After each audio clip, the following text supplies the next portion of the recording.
Okay, so we're talking to Ardal O'Hanlon here in the Joyce Tower at Sandycove.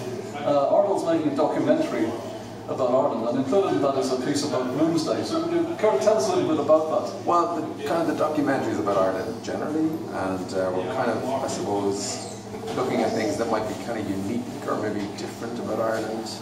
So it's mainly for British TV audiences. Okay. And I've always been quite fascinated by Joyce. You know, I've had 2 major attempts at USAs myself. Not ashamed to say that I skip from time to time, but you know, there are so many pleasures within the pages of the book that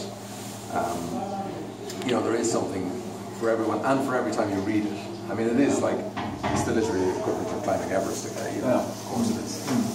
But I've also got a penchant for visiting writers' graves. I did have a bit of an epiphany when I was at Joyce's grave in Zurich. Okay. Because I just got news. I was at the graveside, you know, just ticking that particular box.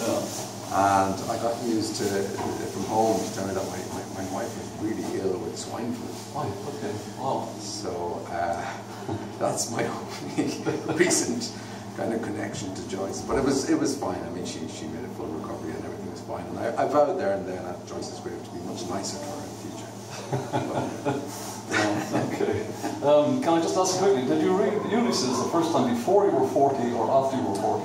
I read it in my 20s. Yeah. I think it's probably too soon. Yeah. I think it's something that you have to come around to. You kind of have to train for it by reading easier books and lots of them, and also becoming more familiar with the dictionary. You know, so it does take time, but it's worth it. You know, it really, really is worth it. Like, it's possibly the only book that you have to read in your life because it's so encyclopedic, and it's about everything. Life and death and sex and marriage and national identity, and every subject under the sun is covered in there.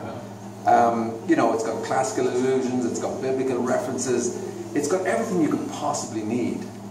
Do you know? So the really, So don't, you know, I would always say to people is not to be daunted by it.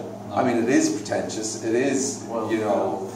If you try reading in your 20s, you're being pretentious. I found the same thing as you. I had to wait till I was 40, or at any rate had children myself before I could actually begin to grasp it. I get that, and I'm kind of waiting for another maybe 10 or 15 years before I'll tackle it again. You know, maybe when I'm retired and I've got a bit more time, I think that might be the ideal moment to delve into Joyce, really. Okay.